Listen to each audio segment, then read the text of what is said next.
ఇది ఆలు కర్రీ. ఆలు కర్రీ అంటే పూరీలలో తినొచ్చు, చపాతీలలో తినొచ్చు, దోశలలో మసాలా పూరి అని ఇస్తాడు కదా, మసాలా దోశ అని ఇస్తాడు కదా, అందులో పెట్టుకునేటట్టు చేస్తాను. ఇవి ఆలుగడ్డలు ఇలా ఉడకబెట్టుకొని పిసుక్కోవాలి, మొత్తం ఇట్లా గుజ్జు చేసుకోవాలి. ఇప్పుడు చేసి పెడతా, సరేనా?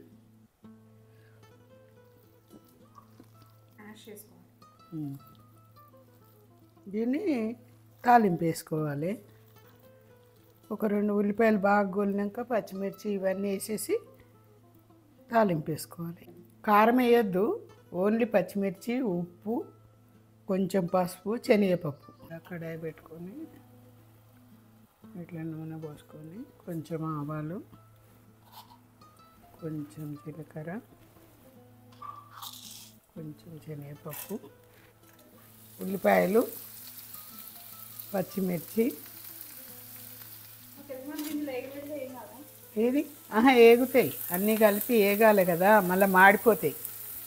పప్పు ఇదైతే మాడిపోదా, అందుకని అది కొంచెం గోలినాక వేస్తే ఇవి అవి మొత్తం గోలుతాయి అన్నట్టు.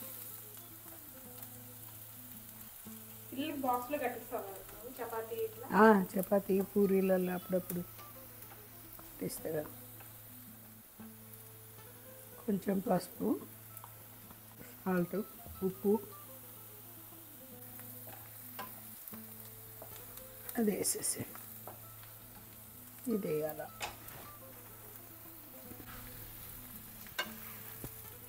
అమ్మా, కొత్తగా పెళ్ళైన వాళ్ళకి, వంట రాని వాళ్ళకి మీ దగ్గర పంపించమ్మా, ట్రైనింగ్ ఇస్తారమ్మా అని చెప్పు. మంచి చేసిన సింపుల్గా తెలుసా? అవునా? సింపుల్ అనిపిస్తుంది. అక్క చేసేవే సింపుల్ అనుకుంటే నువ్వు చేసే ఇంకా సింపుల్ అనిపిస్తుంది. అక్కటే ఎవరు అనుకున్నారు పప్పు, మా పప్పు, మీ స్వప్న గారు.